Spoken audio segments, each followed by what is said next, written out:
What if you're not the voice in your head? What if your thoughts and emotions aren't really you? In this episode, we explore the Bhakti perspective on the mind, intelligence, and ego, and why realizing you're not your mind changes everything. We'll be speaking about the mind, which is a mechanism or apparatus that allows the conscious self to connect or interface with the unconscious world of matter. What is the mind according to Bhakti Metaphysics? The gross physical body is composed of earth, water, fire, air, and space. And just as the physical body is comprised of various elements, the mind is also. Generally, when Vedanta speaks of the mind, it refers to the chitta. The chitta is the container where the subconscious intuitions, emotions, and impressions from unlimited lives, as well as the mind, intelligence, and ego are housed. Now, to keep our conversation simple today, I'm not going to be speaking a lot about the chitta, but about the mind, intelligence, and ego. Together, mind, intelligence, and ego compose our psychic body, which is also referred to as a subtle body. So we have a gross physical body and a subtle mental body. We often hear of this as the mind body. So I want to take a minute to point out that when we speak of something subtle, we don't necessarily mean spiritual.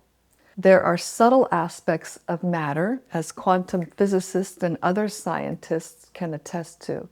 And the mind is one of matter's subtle features. The psychic organ of the mind, intelligence, and false ego, though subtle, are material, and without a touch of self-consciousness, they are completely inert or unconscious. We see this at death. Without the self, the brain and body return to their inherent state, inert. We'll understand the implications of this in a minute. But for now, please really register these points. The mind, though subtle, is material, and we're not the mind. Though the three aspects that we generally call the mind, which are mind, intelligence, and ego, are interrelated, each of them performs a slightly different function. Let's explore the three aspects. The mind thinks, perceives, and feels. Therefore, the mind is the center of thinking, feeling, and willing. It's constantly accepting and rejecting the sensory input that comes to our senses. And with input from the mind, we decide, I like this, I don't like that. Also, the mind, which receives direct input from the body's senses, acts as a bridge between the physical body and the intelligence. And intelligence is the faculty of discrimination and decision-making. It determines what is right and wrong and guides the mind, or it should. Without intelligence, we wouldn't be able to make informed choices or control our senses or the fluctuations of the mind. Now, ego is the faculty by which we, as individuals, differentiate ourselves from others. It's our sense of I-ness. The self is not the ego, it has an ego. And this is important to notice. We're not an egoic identity as we currently define ourselves. Now, there are two types of ego. The real ego is associated with our true self, and the false ego is associated with our self-concept based on our mind-body. In discussing the ego here, I'm referring to the false ego, or our material sense of identity. The false ego identity maker generates the thought, I am this body, I am these thoughts and emotions, and these things are mine. Let's look at an example to better see how these functions act. If we hear a noise, our first instinct is to identify it. The chitta, or the storehouse of past impressions, instantly draws up memories or associations to help us recognize something when it comes into our perception, and just as instantaneously helps us interpret it. In a split second or less, we know it's the crackling of a fireplace. Then often, just as quickly, the mind, or the manas, tells us whether we like it or dislike it, and then the intelligence, or buddhi, steps in to evaluate, is it safe? How should I respond?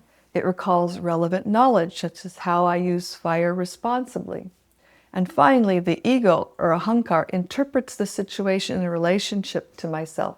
How does this affect me? What should I do with this in relationship to my body or identity? And all these processes assist the self to navigate the world. Together, the distinctive features of mind, intelligence, and ego are what we call the mind. I like to call it mind matter. I use the word matter in the phrase to remind us the mind is material and inert and different from us. And since we're a unit of consciousness different from matter, then just as we're not the body, we're also not the mind. Our physical and mental bodies are the sophisticated apparatuses that enable us, the self-consciousness, to interface with matter. Let's take a short pause to let that concept settle in a bit. We, the self-consciousness, are able to function in matter, which is a substance completely foreign to us and different from us in all ways, through the psychic body, the subtle body of mind matter. To put it a little differently, the mind matter is our interface with matter.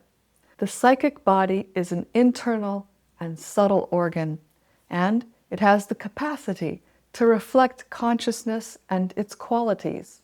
In other words, consciousness reflects itself onto the psychic body, which is mirror-like. Looking into that mirror, we think we're looking at the self, but we're not. We're seeing the self-conceit of the mind, intelligence, and ego, all influenced by the impressions of many lives.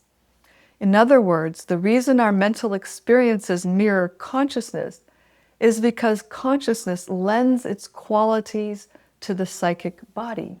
And this is the reason why we can know something about consciousness simply by examining our day-to-day experiences.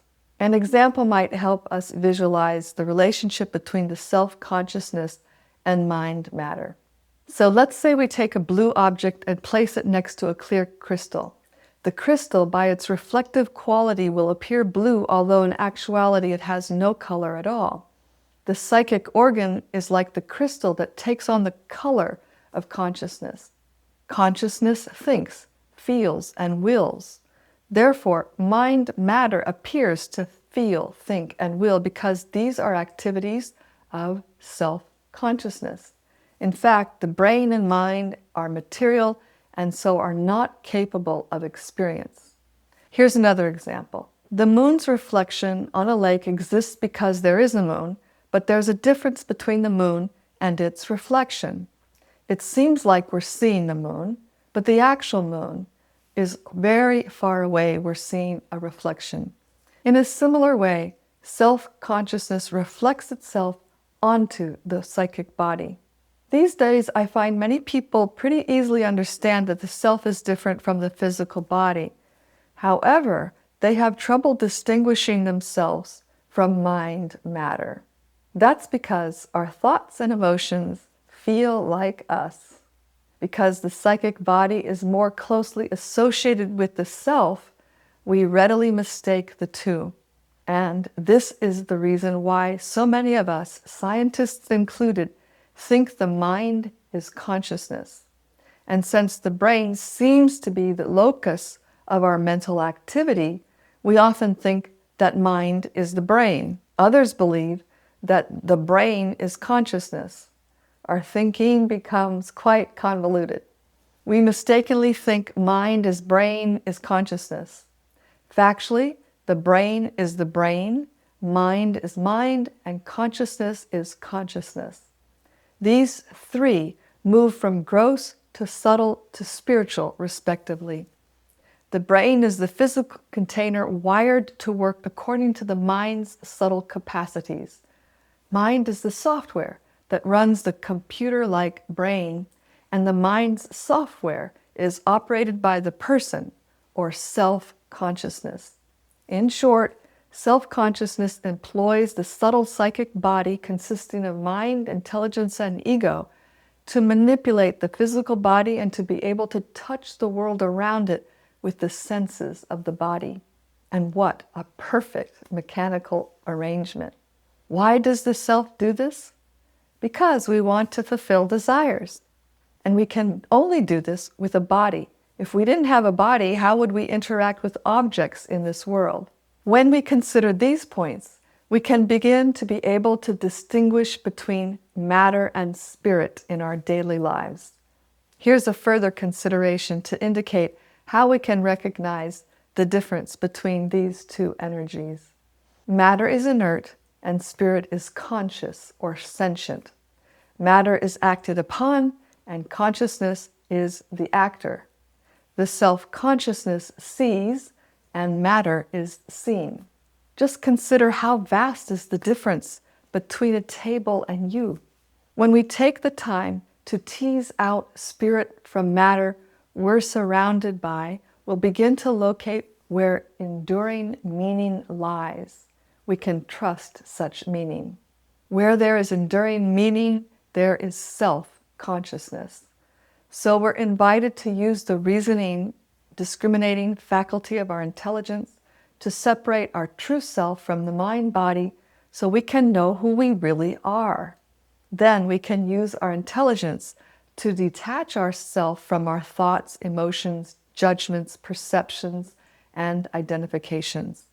We can contemplate, are the thoughts that just ran through my mind me? Were the emotions I felt 3 days ago and no longer feel me? Well, you might say my thoughts and emotions are part of me. If I put the whole together, that's me. But the apparent whole of me, my physical and psychic parts, is constantly changing. If I lose an arm or both, am I less me? If I change my views on religion or politics, am I less me? Cells in my body are dying and being replaced all the time. My mental states are even more fluid. I'm always learning, so I have changed my opinions and judgments many times in my life. My thoughts and feelings also evolve. If you can change your beliefs, memories, and opinion, who's the you making the changes? So which part or parts are me? All of it, but none of it. The self is beyond thought and feeling, but can think and feel. How do we reconcile this paradox? There's a difference between material and spiritual thought and emotion. There's a difference between the false self and the real self. We need to access our real self and spiritual thought and emotions, and to achieve this, we'll divorce the real self from the false one. A preliminary step in our goal is to control the mind. Then, the inherent tendencies of consciousness, such as serving, giving, and loving, will brightly color our thoughts, actions, and emotions to permanently and positively change our lives. And a beginning practice, which will lead to first-hand experience, is to see the world with the eyes of the true self. Then we'll engage with the world in a manner that will fulfill our desire for happiness. Understanding that you're not the mind is one of the most freeing realizations of the path of Bhakti. Thanks for joining me here at Exploring Bhakti. I'll leave you with something to contemplate. Can you observe your thoughts and emotions this week without identifying with them? What changes when you see them as passing reflections rather than your true self? Tell me about your experiences below. I'd appreciate hearing your thoughts. In our next episode, we'll uncover more about why we're not happy, even though we have so many things to satisfy every desire and make life easier. To continue exploring with me, please subscribe to be notified when the next episode is released. Until then, may you be empowered to know your true self. Swasti astu vishvasya. May there be good fortune throughout the universe and for you.